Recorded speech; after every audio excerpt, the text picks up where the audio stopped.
우리 스토리 교회는 비전이 있습니다. 비전과 사명이 있습니다. 우리 다 같이 고백하도록 하겠습니다. 시작. 우리는 하나님의 스토리를 살아 역사와 열방에서 하나님 나라를 유통하는 공동체이다. 자, 우리는 하나님 나라 스토리를 안다. 우리는 하나님 나라 스토리로 살아간다. 우리는 하나님 나라를 온 세상에 유통한다. 우리는 하나님 나라 스토리의 완성을 소망한다. 아멘. 시간에 오늘은 부활주일인데요.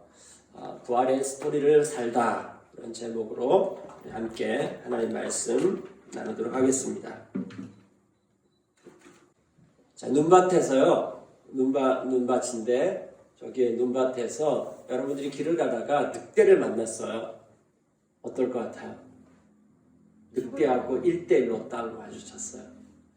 저 어렸을 때 시골에서 살았는데 그때 되게 제가 체구가 작았는데 외길이었어요. 외길에서 그때 제 눈에 그렇게 보였을 겁니다. 아마 송아지만한 개하고 저하고 1대1로 딱 마주쳤어요.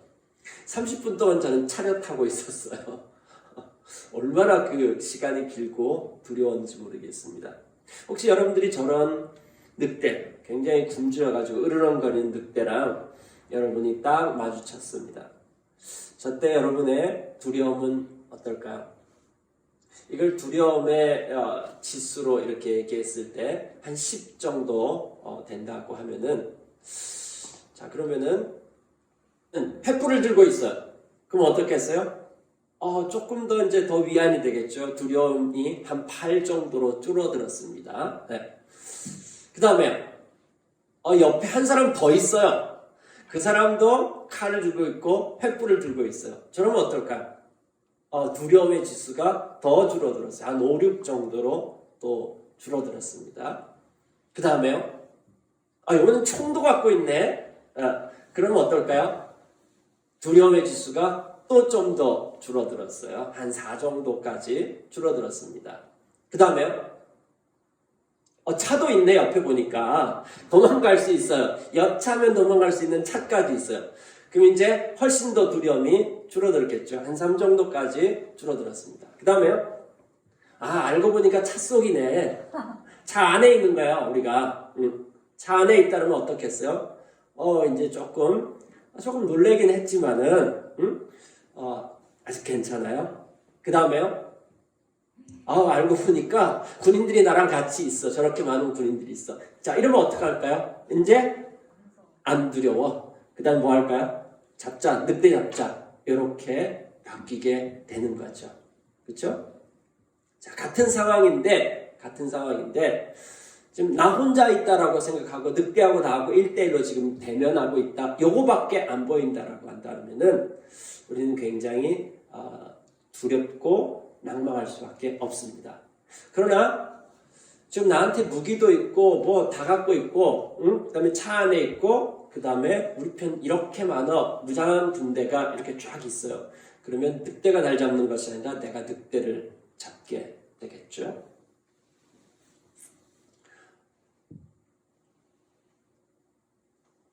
우리는 4월을 살아가고 있는데 우리나라의 이 4월은 참 아픔이 많은 그런 달입니다. 4월에 역사적인 스토리들이 참 많습니다. 4월 3일 날 1948년이죠. 1948년 4월 3일 날 제주도에서 4.3 사건이라고 하는 것이 있었습니다. 이 일을 통해 가지고 민간인들이 한 15,000명가량 죽는 그런 일들이 있었고요. 그 다음에 어제죠. 4월 16일 세월호 사건이 8주기가 되었습니다. 8주기. 그때 고등학교 1학년이었죠. 그 친구들이 지금 25, 6이 되는 그 정도 나이가 되었습니다. 2014년도 4월 16일 날 그런 일들이 있었고요. 그래서 305명 304명인가요? 304명이 목숨을 잃는 그러한 일들이 있었습니다. 그 다음에요, 1960년에 4월 19일, 1960년 4월 19일 4.19 혁명, 그 당시에 부패한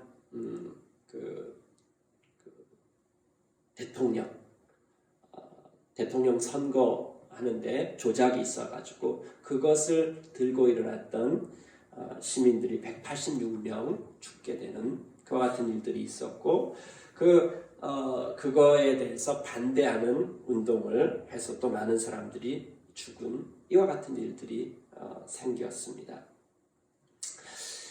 양희은 씨라고 있는데, 그 양희은 씨가 4월이라고 하는 노래를 만들었습니다. 제가 한번 읽어볼게요. 꽃잎이 난다, 4월이 간다, 너도 날아간다. 산 그림자 짙은 이곳에 나는 떨고 있는데, 봄비 내린다, 꽃잎 눕는다. 나도 젖는구나. 녹아내리는 시절, 기억들은 사랑이었구나.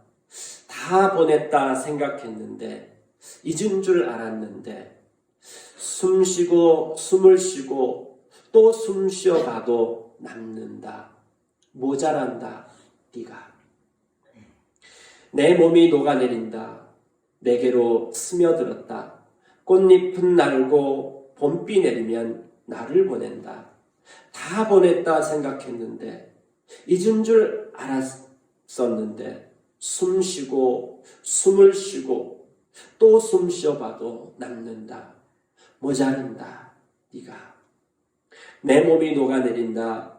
내게로 스며들었다. 꽃잎은 날고 봄비 내리면 나를 보낸다. 꽃잎이 난다. 4월이 간다. 나도 날아간다. 네, 이런 4월의 아픔에 대해서 노래를 했습니다.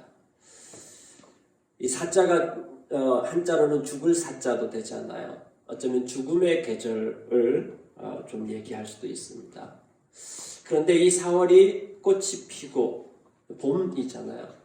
봄이라고 하는 이 말은 본다라고 하는 어원에서 나왔다고 합니다. 뭔가 꽃이 피고 새싹이 돋아나고 그래서 뭔가 보이는 계절이에요. 그리고 생명이 약동하는 그런 계절인데, 이 계절에 아이러니하게도 수많은 죽음의 사건들이 생겼습니다. 역사 가운데 이와 같은 부패한 것들과 또 악이 승리하는 것과 같은 그와 같은 일들이 이 4월 달에 굉장히 많이 있습니다. 그래서 꽃이 피긴 하는데, 그래서 아름다워 보이긴 하는데, 그럼에도 불구하고 너무 찬란한데, 그럼에도 불구하고 숨을 쉬면서 곱씹어 보는데, 그래서 다 잊었다라고 생각하는데 가만 봐보니까 부족해. 뭔가가 가슴이 시린 것이 있고, 근데 그게 뭔가 했더면은 네가 없다라고 하는 거죠. 함께 있어야 될 그 자리, 우리가 함께 이 봄의 아름다움을 보고 감격하고 그랬는데 네가 없구나. 그래서 참 마음이 시리다, 이런 얘기를 하고 있습니다. 자, 비단 4월뿐만 아니라 5월에 가면 또 5월의 스토리가 있고 5월의 이야기가 있습니다. 어쩌면은 모든 달들이 4월 죽음의 계절인지도 모르겠습니다. 자, 이 역사 안에서 일어나고 있는 이 수많은 이야기들 앞에 이런 가운데 예수님께서 부활한 이야기는 도대체 뭔 의미가 있을까요? 이 4월의 스토리가, 죽음의 스토리가 판치는 이 세상 가운데 부활 스토리라고 하는 것은 도대체 뭔 의미고, 예수님께서 부활하신 것, 우리는 오늘 부활 주일로 보내고 있습니다. 여러분, 왜 우리가 주일날 예배드릴까요?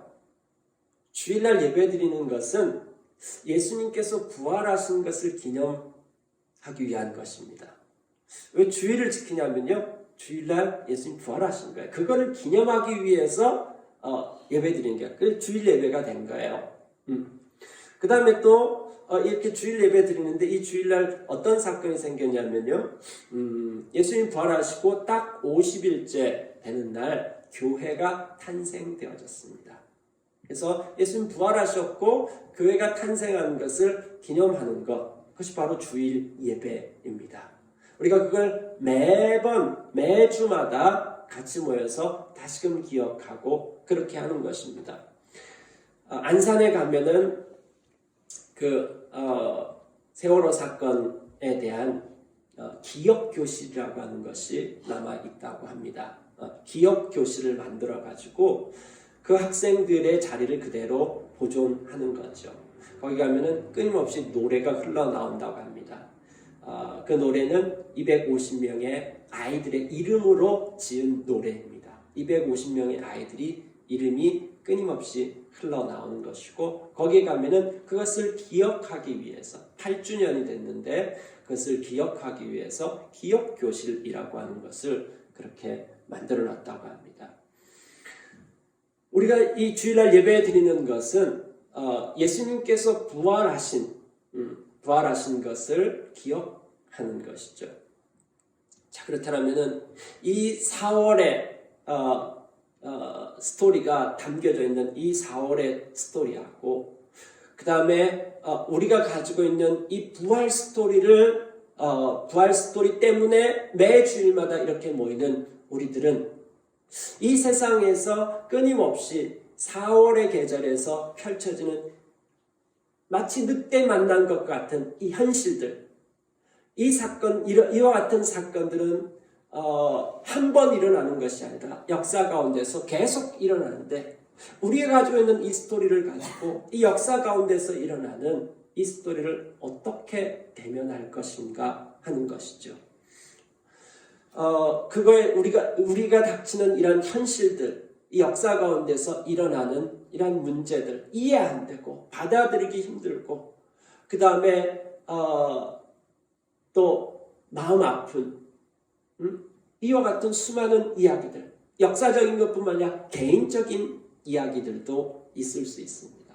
자, 이 모든 상황 가운데서 우리는 도대체 어떻게 바라봐야 되고 우리는 어떻게 부활 스토리로 이 4월의 스토리를 바라볼 수 있을까요? 그때 아까 혼자 늑대 만났던 것 같은 그런 느낌을 우리의 인생 가운데 또 역사 가운데서 우리 느낄 수 있거든요. 그 시각은 이 부활 스토리로 볼 때 어떻게 새롭게 보일 수 있을까요? 오늘 말씀을 통해서 함께 묵상하도록 하겠습니다. 자, 고린도 교회는 고린도라고 하는 도시에 세워진 이 교회는 여러 가지 문제들이 있었어요. 고린도서라고 하는 성경책이 있는데 고린도 전서, 후서 이렇게 있는데 고린도 교회에게 편지를 보낸 것이 고린도서인데 이 고린도서 안에는 고린도 교회 안에 여러 가지 문제들이 있어요. 그래서 고린도 교회 대표자들이 이제 이 고린도 교회를 세운 바울을 찾아가서 우리 교회 이런 문제들이 있습니다. 이 문제에 대해서 어떻게 해야 될까요? 이렇게 묻고 대답하고 한 것이 고린도 전서입니다. 그 가운데 이 고린도 교회의 거의 맨 마지막 한 문제를 얘기하고 있는데 그것은 바로 부활에 대한 문제였습니다. 이 고린도 교회 가운데 부활이 없다라고 하는 것입니다. 부활이 없다. 이렇게 주장하는 사람들이 생긴 것입니다. 고린도전서 15장에 봐보면은 그리스도께서 죽은 자 가운데서 다시 살아나셨다 전파되었거늘 너희 중에 어떤 사람들은 어찌하여 죽은 자 가운데서 부활이 없다고 하냐? 부활이 없다고 하냐? 만일 죽은 자의 부활이 없으면 그리스도도 다시 살아나지 못하셨으리라. 그리스도께서 만일 다시 살아나지 못했다면 우리가 전파하는 것도 헛것이요 너희 믿음도 헛것이며 또 우리가 하나님을 거짓 증인으로 발견되리니 만일 죽은 자가 다시 살아나는 일이 없으면 그리스도도 다시 살아나는 일이 없었을 터요. 그리스도께서 다시 살아나신 일이 없으면 너희 믿음도 헛되고 너희가 여전히 죄 가운데 있을 것이요 또한 그리스도 안에서 잠자는 자도 망하였으리니 만일 그리스도 안에서 우리가 바라는 것이 다만 이 세상 삶뿐이면 모든 사람 가운데서 우리가 더욱 불쌍한 자다.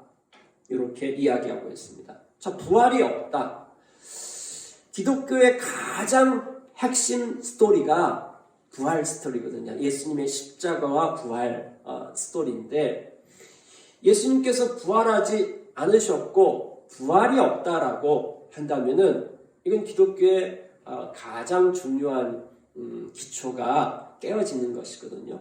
만약에 부활이 없다라고 한다면은 예수님께서 십자가에서 죽으신 것으로 끝났어요.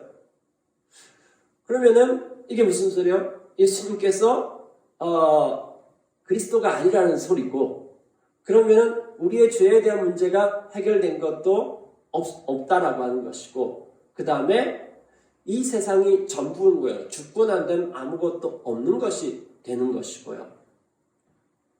그러면은 우리가 믿고 있는 이 모든 것이 다 헛짓이에요. 여러분들 주일날 아침에 와서 이 예배 드리는 거 이거 다 헛것이에요. 헛것이 되고 그 다음에 이 세상이 전부인 거예요. 그럼 성경도 다 거짓말인 것이고 이 모든 것들이 다 무너지게 되는 것이죠.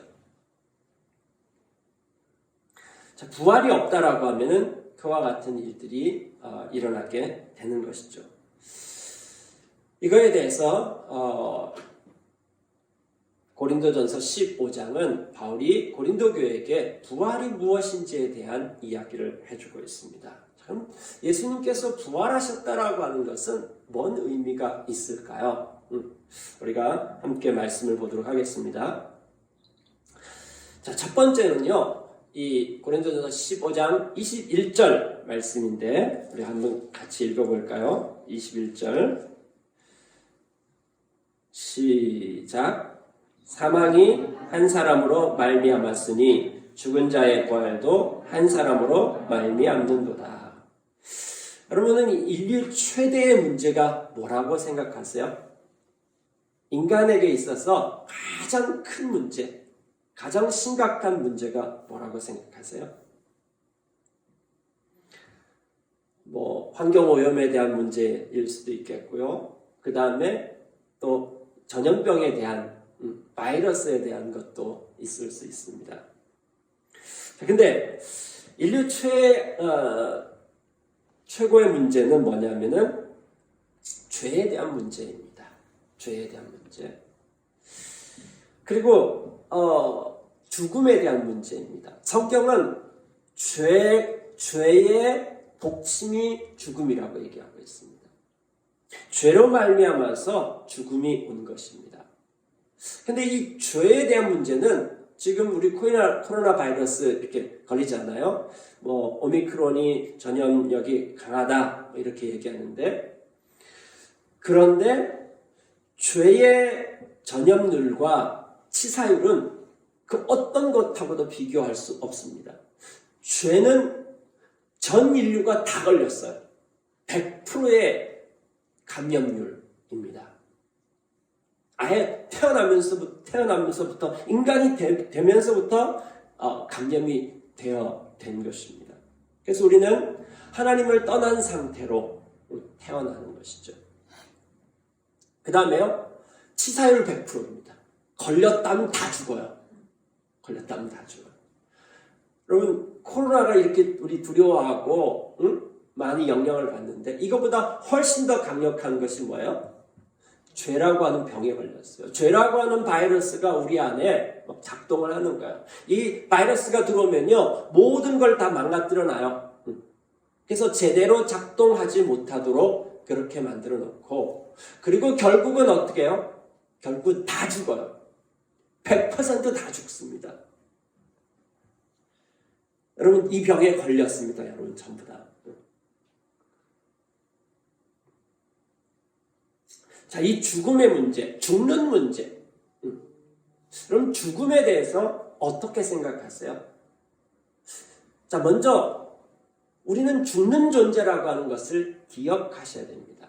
메멘토 모리라고 하는 그런 말이 있는데 이 말은 그랬다고 그래요. 로마에서 전쟁에 나간 장군이 승리하고 돌아오는 거예요. 그럼 승리하고 돌아오는 장군이 이제 뭐 마차 같은 걸 타겠죠? 그러면은 그 마차 바로 뒤에 한 노예를 태운답니다. 그리고 그 노예를 태우고 이제 사람들이 막 개선할 때 막 환호성을 지르고 그다음에 이 개선 장군은 이제 그들에게 화답하면서 이렇게 오잖아요. 그때 이 장군 바로 뒤에서 노예가 딱 서가지고 메멘토 모리 이거를 얘기해 준다고 합니다. 그 뭐냐면은 죽음을 기억해라. 너 오늘 전쟁에서 승리해가지고 이렇게 잘난 거 같지? 근데 너도 죽을 수 있어. 죽음 앞에 겸손해야 돼. 이거를 끊임없이 일깨워주는 노예가 있다고 합니다. 그러면서 외치는 것이 메멘토 모리, 죽음을 기억해라. 너도 죽을 수 있다. 죽음 앞에서 겸손하라. 이거를 일깨워주는 단어가 메멘토 모리라고 했다고 합니다. 자, 죽는 거는 우리 마음대로 정하지를 못해요. 언제 죽을지 모르는 거예요. 근데 분명한 사실은 뭐냐면 모두 죽는다라고 하는 거예요. 이 죽음에 대해서 여러분 심각하게 고민해 본 적 있으세요? 저는 중2 때인가 중3 때인가 죽음에 대해서 심각하게 고민했던 적이 있습니다. 여름방학이 이제 시작됐는데 방학 시작하자마자 한 꿈을 꿨어요. 꿈을 꿨는데 그 꿈이 어떤 꿈이냐 하면은 제가 중학교 다닐 때는 남자들은 기술 과목이 있었고요. 여자들은 가정인가요? 가사인가요? 그런 과목이 있었어요. 근데 제 꿈속에 가사를 가르치는 여자 선생님이 꿈속에 나타나셨어요. 그 선생님은 내가 수업 시간에 만날 수 없는 선생님이에요. 시험 때, 그러니까 중간고사나 기말고사 때 시험 감독으로 들어오실 때 한두 번 보는 것 말고는 그 선생님을 만날 기회는 거의 없었어요. 그런데 그 선생님이 내 꿈속에 나타나셔가지고 제 머리를 쓰다듬어 주시면서 굉장히 저를 귀여워 이렇게 해주시더라고요. 그래서 하여튼간 뭐 이렇게 선생님이 또 이렇게 귀여워해 주시니까 기분이 좋았어요. 그렇게 하고 이제 한 달이 지나고 난 다음에 여름방학이 마치고 학교에 갔는데 그 선생님이 한 달 전에 돌아가셨대요. 한 달 전에 돌아가신 그 선생님이 왜 내 꿈속에 나타나서 또 내 머리를 갖다가 그렇게 이렇게 쓰다듬어 주셨을까? 오싹했어요. 그러면서 죽음에 대한 공포와 두려움. 그래서 밤에 잘 때 눈 감으면 껌껌해지고 막 어디인가 빠져들어가는 것 같고 그 죽음에 대해서 한동안 고민했던 적이 있습니다. 여러분 죽음에 대해서 실감하세요? 죽음에 대해서 여러분 기억하고 있으세요? 우리가 반드시 죽는 존재라고 하는 사실에 대해서 알고 있으세요? 이 죽음에 대해서 여러 반응들이 있어요. 우리는 죽음에 대해서 보통의 사람들은 다 두려워합니다. 죽는 것에 대해서 두려워해요. 아쉬워하고 두려워하고. 왜요? 가본 사람이 없기 때문에 되게 불안정하고 두려움의 대상이 되는 것이죠. 그렇기 때문에 이 세상에 가장 강력한 협박은 뭐냐면은 죽여버릴 거야. 이건 거죠. 자, 개인과 개인에게서도 그렇고, 그 다음에 힘센 사람이 약한 사람들에게, 강대국이 약소국에게 할 수 있는 협박이 뭐예요? 내 말을 듣지 않으면은 죽인다라고 하는 위협인 것이죠. 그것이 바로 십자가입니다. 십자가. 십자가는 로마 제국이 여러 나라를 다스리면서 폭동이 일어나지 않아야 돼요. 자, 만약에 로마가 통치하는 이 통치대로 안 따라오면은 내가 너희들을 이렇게 죽일 것이다 라고 얘기하는 것이 바로 십자가입니다. 그건 로마 제국뿐만 아니라 하나님을 떠나버린 모든 인간들이 힘으로 다른 사람을 제압하는 것에 있어서 내 말을 듣지 않으면은, 내 뜻대로 하지 않으면은 가만히 놔두지 않을 거야. 크고 작은 십자가를 만들어낸 것입니다. 그래서 십자가에 못 박아주고 이렇게 올리는 거죠. 너 높아지고 싶다며 내가 너 높여줄게 하면서 십자가에 매달아 놓는 것입니다. 그리고는요, 십자가형은 뭐가 핵심이냐면은 수치를 주는 거예요. 수치.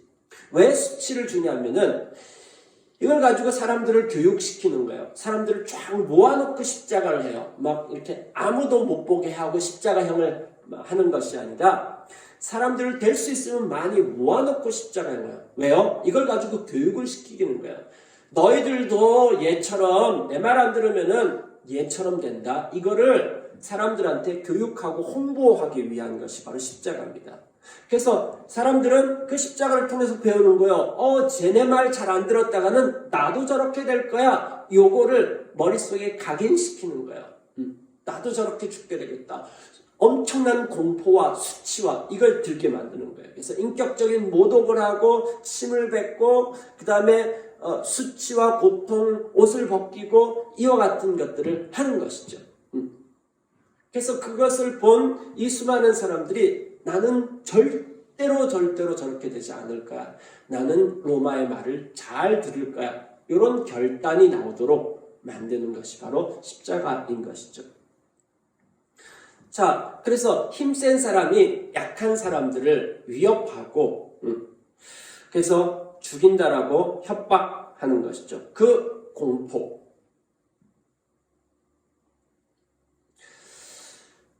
그래서 죽음에 대해서 우리는 공포, 두려움을 가지게 되는 것이죠. 근데 또 어떤 사람은 죽음에 대해서 어떻게 생각하냐면은 죽음은 다 끝이야. 그 이상 없어. 모든 것이 끝나. 이 세상이 전부야. 이거는 유물론의 생각을 가지고 있는 사람. 자, 눈에 보이는 게 전부예요. 물질을 이루고 있는 이게 전부예요. 그 이후의 것들은 없다고 생각한 것이죠. 이건 이 공산주의만이 아니라 공산주의도 유물론이고 이 유물론은 벌써 오래전에 헬라 철학에서부터 있었어요. 유물론. 눈에 보이는 이거의 전부라고 하는 것이죠. 그러니까 죽는 거 별 의미가 없어. 이렇게 되는 것이죠. 그래서 죽으면 끝이야. 아무것도 없어. 이렇게 되는 것이고요. 또 다른 해석을 가지고 있는데 이원론에 대한 해석을 갖고 있는 사람들이 있어요. 그건 뭐냐면은 죽는다라고 하는 것은 자, 우리가 이렇게 육체를 가지고 있고 몸이 있고 이런 거예요. 근데 우리 안에 보이지 않는 영혼이 있는 거야. 근데 그 영혼이 이 육체 안에 육체가 감옥처럼 이렇게 돼 있어가 영혼이 거기 안에 꼭 갇혀 있어. 그래서 죽는다라고 하는 건 뭐냐면 이 육체를 벗어가지고 이제 해방이다 이렇게 생각하는 거죠. 그래서 소크라테스가 죽어가면서 이 독주를 마시는데 충분히 제자들이 꺼내주고 이렇게 도망시키고 탈출할 수 있는 기회도 있었고 또 그렇게 하라고 또 기회도 주고 했는데 소크라테스가 그렇게 안 해요. 왜 그렇게 안 하는 줄 아세요? 소크라테스는 죽는 것이 해방이라고 생각했어요. 그래서 이 지금 육체를 벗어버리고 내가 영이 살아가지고 그래가지고 이제 이 육체를 해방하는 것인데 내가 지금 이걸 왜 피하냐? 그러니까 죽음 앞에서 되게 당당했어요. 그 당시에 또 스토아 철학자들이 있었는데요. 이 철학자들은 이 자연이 움직이는 걸 잘 봐보니까 어떤 이렇게 규칙이 있고 그런 거예요. 이성에 의해서 뭔가 논리적으로 규칙이 있고 뭔가 조화롭게 이렇게 잘 움직이는 거죠.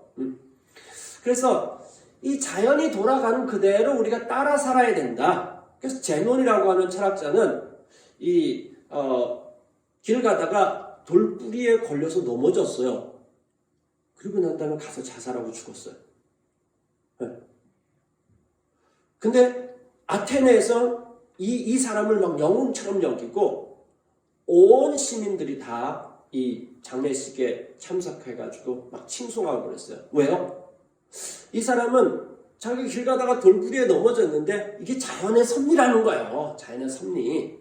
그래서 나는 지금 죽을 때가 온 거야. 그리고 그 자연의 섭리를 따라서 나는 쿨하게 가는 거야. 이런 식으로 생각을 한 거죠. 그러니까 고린도라고 하는 이 도시도 그리스라고 하는 나라에 있는 아테네에서 가까운 그런 도시였던 거죠. 이 도시 안에는 유물론의 그런 생각, 죽으면 끝이다. 그 다음에 또 죽고 난 다음에 죽는 것은 자연의 섭리다. 뭐 이런 생각들을 가지고 있었기 때문에 예수님이 부활했다. 이 얘기 되게 믿기 힘들다. 이런 생각을 가졌을 수도 있습니다. 어떻든지 죽음에 대해서 사람들이 이런 여러 가지 생각들을 가지고 있습니다. 근데 분명한 건 뭐냐면 반드시 죽는다라고 하는 것입니다. 이 죽음이라고 하는 것이 도대체 어디로부터 나왔고, 그 다음에 이 죽음에 대해서 어떻게 해석하느냐, 여러 가지 생각들이 있는데 반드시 죽는 존재라고 하는 것은 사실입니다. 그런데 이 죽음의 문제를 어떻게 해결할 수 있을까요? 이거에 대한 큰 그림은 있지 않습니다. 근데 성경은 죽음이라고 하는 것이 어디로부터 나왔는지를 명확하게 이야기해 주고 있습니다. 하나님께서 모든 것을 창조하셨는데 죄로부터 하나님을 떠나가버림으로 말미암아 죽음이 생겼다라고 하는 거죠. 마치 이런 것과 마찬가지죠. 자, 여기에 나무가 있어요. 자, 이 나무에서 제가 여기에 이 나뭇잎을 하나 따내면 어떻게 될까요? 이 나무로부터 이 나뭇잎은 분리가 되는 거죠. 자, 분리가 되고 난 다음에 저 나뭇잎은 이제 죽기 시작하는 거예요. 점점 더 나뭇잎이 말라가고 색이 변하고 죽음의 증상들이 생겨나기 시작하는 거죠. 마찬가지예요. 하나님께서 우리 인간을 창조하셨는데 그 하나님을 떠난 거예요. 하나님을 거부하고 하나님을 떠나버려가지고 우리 안에는, 이 세상 안에는 죽음의 증상들로 가득 찼습니다. 우리의 몸이 늙고 병들고 죽어요. 그래서 우리는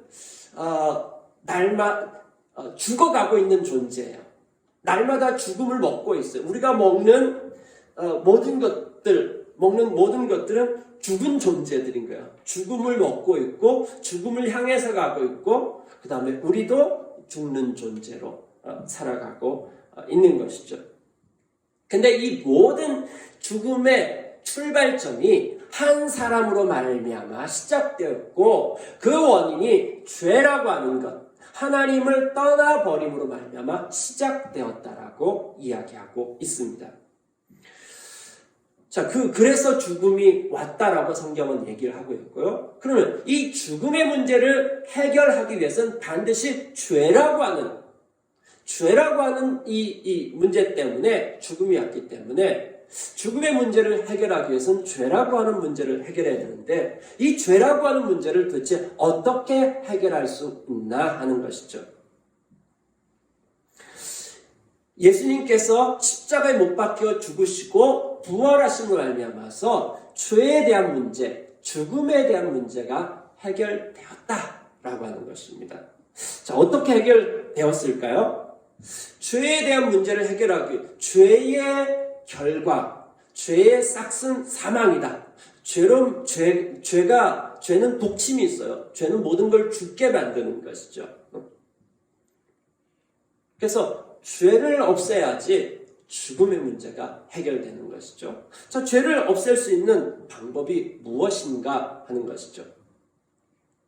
자, 죄의 문제를 해결하기 위해서는 일단 뭐가 필요하냐면은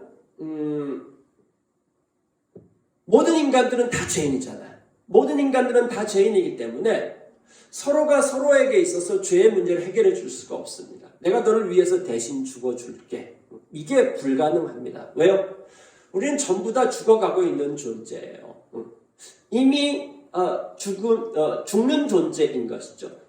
모두가 자기의 죄 때문에 죽는 존재인 것이에요. 서로가 서로의 문제를 해결해 줄 수가 없습니다. 자, 그렇게 하기 위해서 유일한 한 방법은 죄가 없는 한 사람이 필요합니다. 근데 딜레마는 뭐냐면 이 세상에 있는 모든 사람들은 죄 가운데서 태어나고 모두가 죄가 있어요. 자, 그렇게 하기 위해서 예수님께서 인간의 몸을 입고서 이 땅에 오셨어요. 그래서 죄의 문제를 해결하기 위한 아주 중요한 조건 가운데 하나는 뭐냐면 죄가 없어야 됩니다. 그래야지 누군가를 대신할 수 있습니다. 자, 그 다음에요. 또 하나 필요한 것이 있는데 그건 뭐냐면은 그 사람하고 나하고 아무런 관계가 없으면 그 사람이 아무리 대신할 수 있는 그런 엄청난 능력을 가지고 있더라도 그 사람과 나하고 아무 상관이 없다라고 하면은 그건 그림의 떡이 되는 거죠. 저 사람이 나를 대표할 수 있고 대표할 수 있는 자가 되어야 되는 것이죠. 예수님께서 이 땅에 오셔서 죽으실 때 죄의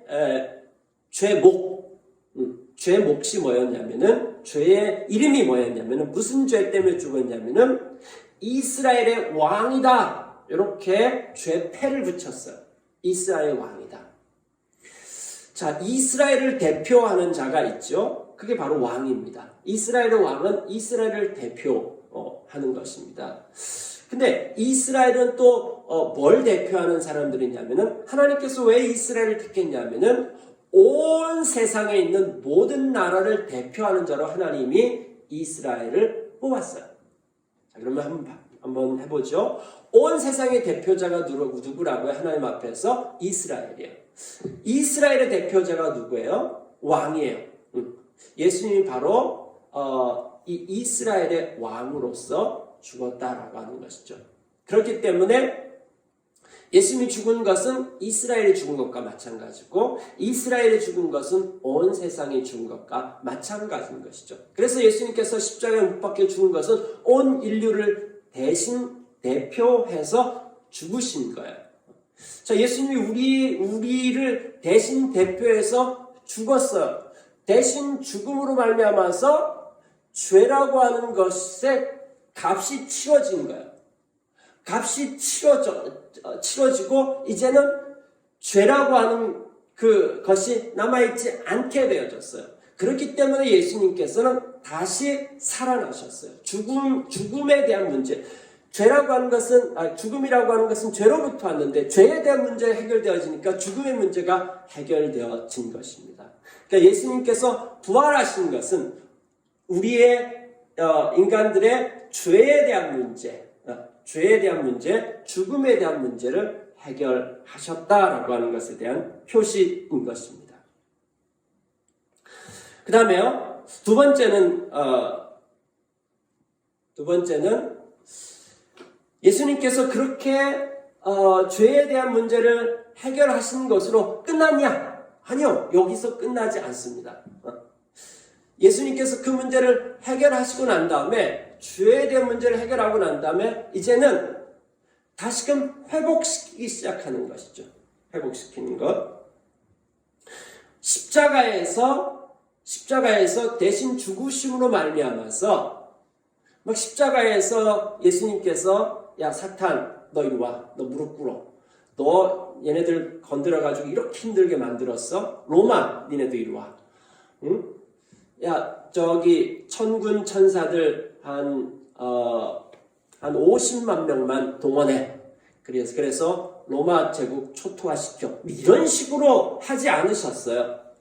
하나님 그렇게 하실 필요도 없으셔요. 왜요? 그분은 전능하신 하나님이요. 그 능력으로 말씀 한마디로 온 우주 만물을 창조하신 그 하나님께서 사탄과 그 다음에 로마 제국과 이 이 인간들이 가지고 있는 무기에 하나님이 두려워하신다든지 또 그걸 가지고 하나님이 또 천군 천사들을 동원해가지고 막 하늘 군대를 동원한다. 그래서 막 싸운다. 이게 필요합니까? 안 합니까? 필요 없으셔요. 필요 없으셔요. 근데 그 하나님의 싸우는 방식은, 하나님의 통치 방식은 뭐냐면은 사랑이셔요. 사랑으로 통치해요. 그래서 십자가에서 막 뛰어내려가지고 막 한바탕 치고받고 하는 그란, 그리고 하나님이 막 사단을 막 윽박지르고 무릎 꿇리고 이렇게도 하지 않으셔요. 왜냐하면 십자가에서 그냥 바보처럼 왜? 사랑하기 때문에 사랑의 통치를 보여주신 것이죠. 그 예수님께서 죄에 대한 문제를 해결하시고 승리를 가지고 오셨어요. 그래서 예수님께서 십자가에서 왕으로 등극하신 거예요. 자, 그 전까지 십자가는 어떤 표시였냐면은 로마 제국의 힘 있는 자가 약한 자를 갖다가 통치하는 억압과 폭력의 수단이 십자가라고 하는 상징이었어요. 그런데 예수님께서 십자가에 죽고 난 다음부터는 뭐에 대한 상징이에요? 기독교에 대한 상징이 되었고 사랑에 대한 통치의 상징이 되었습니다. 더 이상 억압과 폭력의 상징이 아니에요. 그것은 십자가의 사건, 예수님의 십자가 전과 후로 십자가에 대한 개념이 확 달라진 것이죠. 완전히 다른 개념과 의미가 되어버린 것이죠. 그때부터 이 십자가는 하나님 나라의 상징, 사랑의 통치, 이것이 된 것입니다. 자, 예수님의 부활하신 것, 이제까지 모든 인류는 다 죽었어. 다 죽었는데 그 죽음에서 살아나신 분이 있는 거예요. 그냥 죽었다가 잠깐 죽은 줄 알았는데 살아난 그런 사람들이 있지만은, 그런 사람들이 그 뒤에 계속 안 죽고 살아 있었나요? 아니요. 태어난 모든 사람들 다 죽었어요. 그런데 죽은 가운데서 부활하셔가지고 이 죽음이라고 하는 이 모든 것을 극복하시고 승리하셔가지고 계속해서 살아계신 분이 예수님이신 것이죠. 예수님께서 이 죽음이라고 하는 부분을 극복하신 것, 이건 뭐냐면은 이제 사탄이 통치하는 이 죽음, 죄가 통치하는 이 세상 가운데 하나님의 통치가 시작되었다라고 하는 것을 말씀해 주는 거죠. 그래서 예수님께서 부활하시고 난 다음에 이제 왕으로 통치하는 통치가 시작되었습니다. 그래서 이 왕의 통치, 예수님께서 왕이 되신데 그분을 나의 왕으로 고백하는 사람들, 그 사람들 안에 어떤 일이 일어나기 시작하면 변화가 일어나기 시작하는 거예요. 어떤 변화? 하나님의 나라의 생명이 그 사람들 가운데 심겨지기 시작하는 거죠. 그래서 이 사람들이 죄사함을 받게 되어지고 이 사람들 가운데 놀라운 생명이 작동하기 시작하는 거예요. 이 사람들 가운데 변화가 있기 시작해요. 근데 왜 이런 방식으로 하시는가? 거기 이유가 있습니다. 뭐냐면요, 예수님 말씀 한마디로 뿅 하면서 우리 딸은 아빠를 너무너무 매일매일 아빠를 사랑하고 존경하게 될 것이다. 뿅 해가지고 우리 딸이 저한테 그렇게 한다라면은 이거는 폭력이에요. 폭력이에요. 하나님의 통치는 이런 식으로 되지 않아요. 그렇기 때문에 시간이 되게 많이 필요해요. 시간이 되게 많이 필요해요. 그래서 예수님께서 부활하시고 이렇게 고백하는 사람들 안에 영생이라고 하는 것을 주셨어요. 영생은 뭐냐면은 죽고 난 다음에 영원히 사는 그러한 뜻이 아니라 새로운 시대의 생명이라고 하는 뜻입니다. 새로운 시대의 생명. 그 뭐냐면은 메시아가 오셔서 다스리는 하나님의 나라의 생명, 이렇게 이야기하면 됩니다. 우리 이 땅에 살면서 지금 이 땅에서의 이 생명을 살아가고 있는 것 말고 하나님 나라의 생명, 하나님의 통치를 받는 생명이 내 안에 시작하고 나 하나님하고 이렇게 나뭇가지에서 떨어진 나뭇가지가 다시금 그 나무하고 연결되어지는 그것이 바로 예수 믿는 것이죠.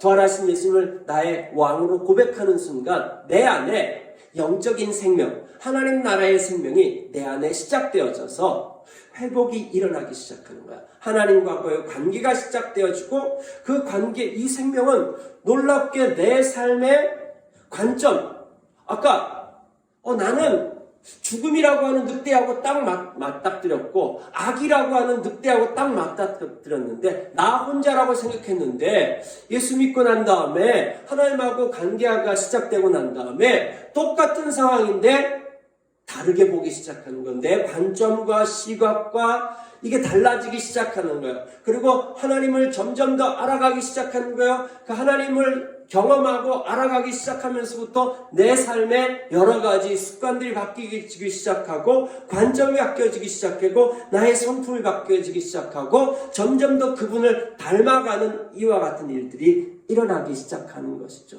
이것이 내 안에 부활이 시작되어진 것입니다.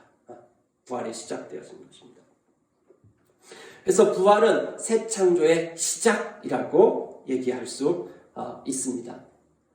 그 다음에요, 세 번째는요, 이렇게 시작된 것이 그냥 이걸로 끝입니까? 아니요. 반드시 완성되어질 것입니다. 시작된 이 부활이 우리 안에서 시작되어졌고, 이 역사의 맨 마지막에 이것이 완성되어지는 날이 올 것입니다. 그 완성은 어떤 완성이냐? 그날이 되면요, 우리의 몸까지도 다 부활할 것입니다. 사람들은 이렇게 생각하는 사람들이 있어요. 천국 가면은 죽어서 내가 어떤 신비한 공간에 간다라고 생각해요. 성경은 그렇게 얘기하고 있지 않습니다.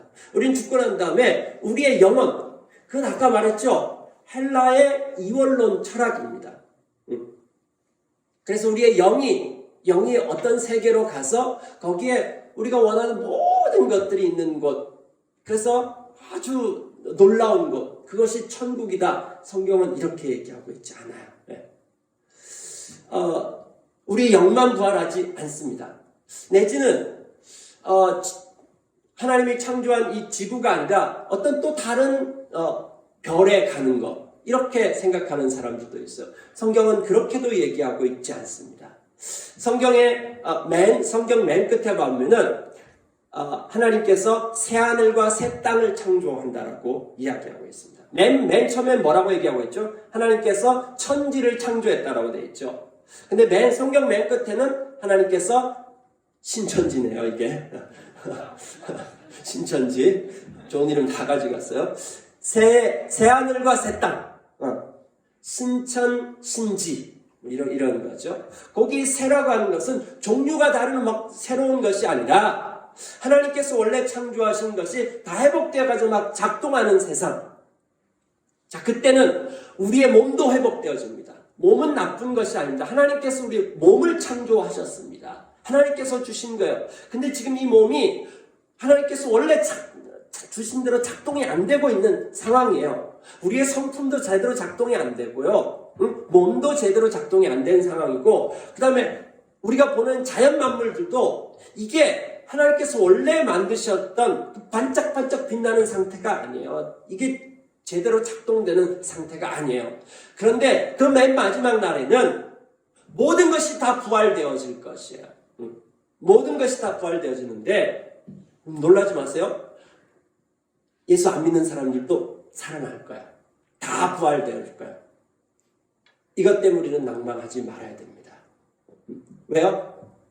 우리는 이 세상에 악한 사람이 죽었어요. 저렇게 많은 사람을 죽여놓고 그렇게 착취하고 했는데도 너무너무 건강하게 오랫동안 장수하면서 잘 살다가, 잘 먹고 잘 살다가 죽었어. 하나님 도대체 계신 거야 안 계신 거야 막 이렇게 해요. 여러분 걱정하지 마세요. 아직 안 끝났다니까요. 죽음은 끝이 아니라니까요.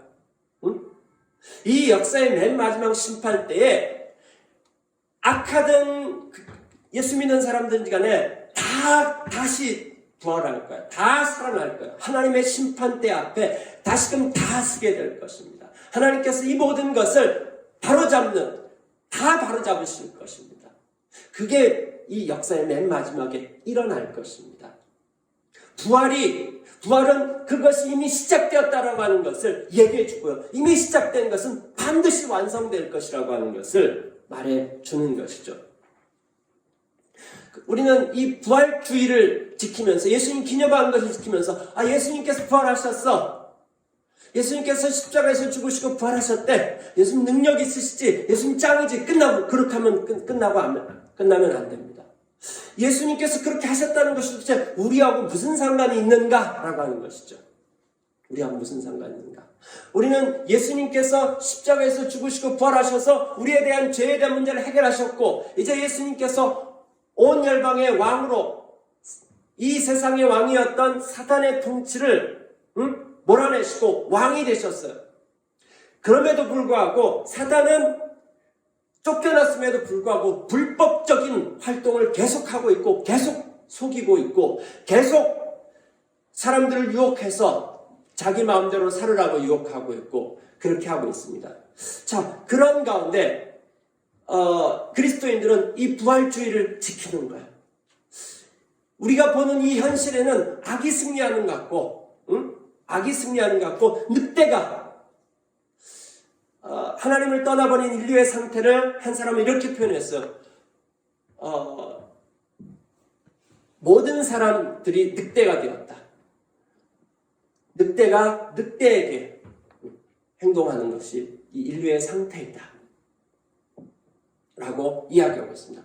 우리는 늑대들을 마주하고 있습니다. 죽음이라고 하는, 그 다음에 이 세상이 만들어낸 악이라고 하는 그와 같은 늑대들을 마주하고 있어요. 이런 가운데 우리는 예수님께서 부활하셨다는 사실을 기억해야 돼요. 뭐냐면은 저 모든 악의 세력들의 통치권이 이미 불법이라는 사실에 대해서 기억해야 되고요. 그 다음에는요, 이 모든 것을 바로잡으시는 것이 시작되었다. 그래서 우리는 일주일 동안 막 절망하다 하다가요, 일주일을 넘겨서서 절망하면 안 됩니다. 절망할 수도 있어요. 눈앞에 보이는 현실이 너무 커 보여요. 다른 거 아무것도 안 보여. 그것만 딱 보이기 시작하는 거예요. 너무 불가항력적으로 느껴지고 그것이 전부이긴 것처럼 느껴지고 절망할 수도 있습니다. 어떻게 이런 일이 일어날 수가 하면서 얘기할 수 있습니다. 근데 이 주의를 통해 가지고 그럼에도 불구하고 하나님께서 이 모든 것을 바로잡으시는 그 일이 시작되었지. 그 시작의 결과로 말미암아 오늘 내가 있고 오늘 이 교회가 탄생되어졌고 하나님께서 이 일을 시작하셨어. 그리고 그 일을 시작하신 하나님께서는 반드시 마무리하실 거야. 완성하실 거야. 그것을 위해서 우리 가운데 성령님을 보내주셨고 하나님은 지금 이 일들을 행하고 계셔. 이거를 매주마다 와서 일깨우는 것이죠. 매주마다 그 부활의 시각으로 우리를 바라보는 것이죠. 그리고 이 예배를 마치고 나갈 때는 마치 내 안에 있는 무기들, 함께 있는 군사들이 늑대를 보는 것 같은 그 자세로 우리는 또 나가게 되는 것이죠.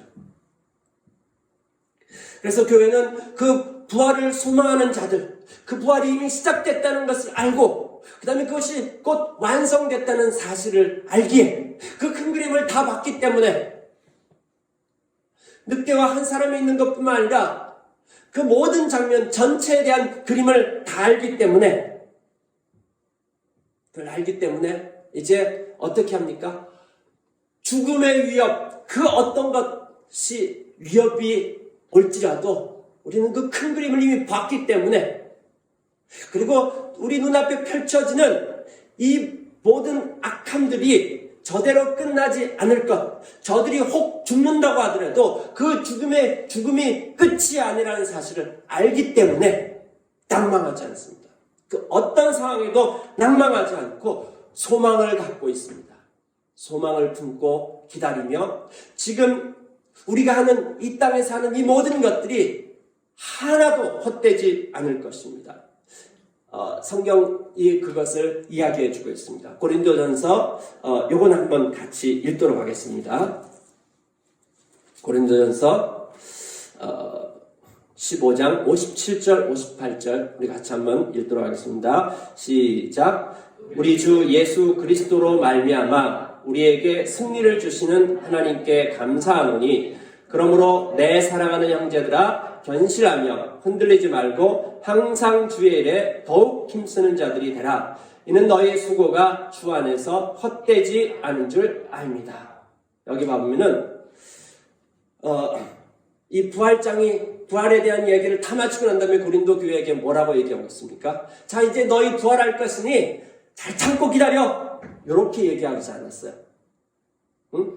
부활할 것이 확실한 거니까 너희들이 지금 이 현재 이 땅에서 하는 것들, 응? 죽으면 끝나는 것도 아니고 그 다음에 우리가 뭐 다른 별로 가는 것도 아니고 너희들이 지금 여기에서 하는 그 모든 것들이 나중에 다 소용돼.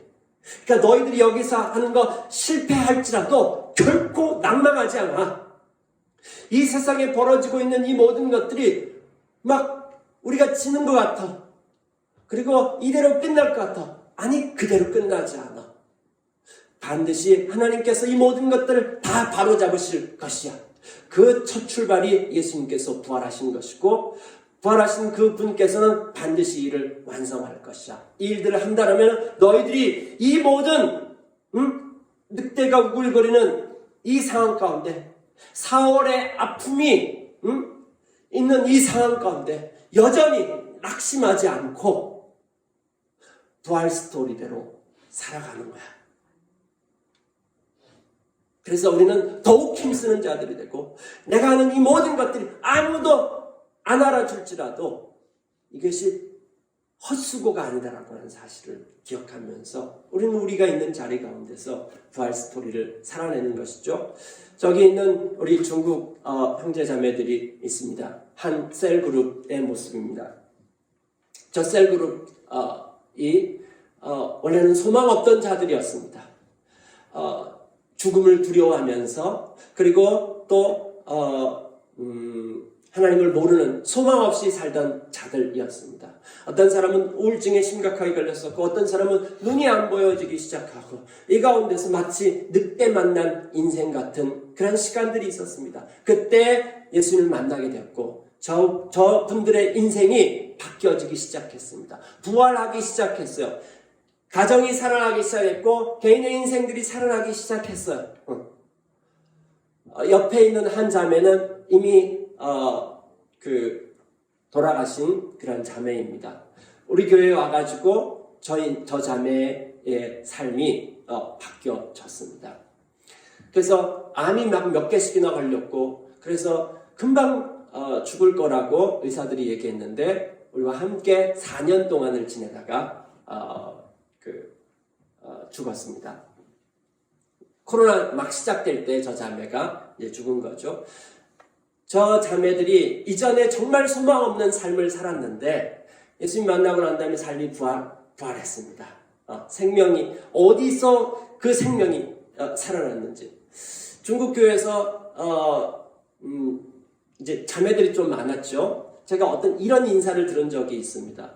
저분들의 남편들한테 제가 인사를 드린 적이 있습니다. 여기 있는 분들은 안 돼요. 또 다른 분들, 요분들보다 나이대가 더 많은 그런 자매. 그 남편들이 저에게 얘기했어요. 너무 고맙다고. 너무 고맙다고. 뭐가 고맙냐고. 우리 부인들이 갱년기에 걸려가지고 이 남편들이 쩔쩔매면서 어떻게 할 수가 없는데 어떻게 박 선생님이 이 다른 부인들 성경 가르치면서 저분들 저렇게 다 고쳐놨냐고. 고맙다고. 갱년기에 걸렸던 그래서 막 예배드리러 와서도 숨도 제대로 못 쉬어요. 그런 분들도 있었고 하여튼 많았는데 저분들 안에 놀라운 생명이 작동하기 시작하는 거죠. 그래서 저 자매 죽을 때도 저 자매는 이제 더 이상 죽음에 대해서 두려워하지 않게 되는 것이죠. 저 자매가 죽으면서 저 셀 그룹 기금에서 책을 냈어요. 저 자매가 매일 아침 말씀을 묵상하고 느꼈던 것들 이거를 나누고 주일날 설교로 들은 것을 나누고 이런 식으로 해가지고 책도 냈고 그 다음에 저 자매가 죽으면서 장례식 비용에서 한 돈을 또 헌금했어요. 그래서 그 돈을 갖다가 한 8,000원 정도 우리나라 돈으로 하면은 한 150만 원 뭐 그렇게 이렇게 저 셀그룹이 가지고 있었어요. 그리고 최근에 이제 코로나가 막 생겨났잖아요. 코로나가 생겨나가지고 교회가 한 두서너 교회가 합쳐지게 되었어요. 합쳐지게 됐는데 한 교회는 젊은 층들만 모이는 교회예요. 근데 그 젊은 층들이 모이는 교회에 직업도 변변치 않고 몸에 장애를 가지고 있는 부부도 있고 그 다음에 우울증에 또 걸린 그런 형제도 있고 근데 이 친구들이 직업이 변변치 않으니까 코로나 걸리고 난 다음에 생계가 딱 끊어진 거야. 자, 이걸 어떻게 할까? 그러면서 저 세 번째 교회 안에 저 자매가 죽으면서 헌금한 저 기금을 가지고 구제 기금을 마련했습니다. 이 구제 기금에서 사람들이 필요한 만큼 가지고 가는 거야. 가지고 간 다음에 그 다음에 반드시 갚아야 돼요. 대신 이자는 없습니다. 이자는 없고 천천히 갚을 수 있도록 이렇게 만들어 놨습니다. 그거를 지금 저 안에서 하고 있어요. 있는데 8,000원인데 얼마 안 되잖아요. 좀 이렇게 많이 있으면은 이게 이제 가져가고 쓰고 또 돌려놓고 이제 그거를 천천히라도 이렇게 하면 이게 막 돌아가게 되는데 그래서 셀 리더들이 저 자매가 남겨놓은 저 돈을 가지고 이와 같은 것들을 운영하기로 이 공동체 안에서 말로만 사랑하는 것이 아니라 형제 자매들을 정말 먹을 것이 없는 그런 상태가 최근에 된 거예요. 자, 이거를 해결하기 위해서 그렇게 했는데 8,000원 금방 다 없어졌네요. 다 없어졌고 그 다음에 그 친구들이 일을 해야지 이걸 갚는데 그걸 못하게 생겼네요. 그걸 이제 지난주에 함께 나눴습니다. 자, 근데 여기 안에서 부활한 사람들은요 자기만 부활하지 않아요. 그 안에 생명이 작동하기 시작하고요 다른 사람들에 대해서 영향을 미치기 시작하는 것입니다. 가정을 부활시키기 시작하고요.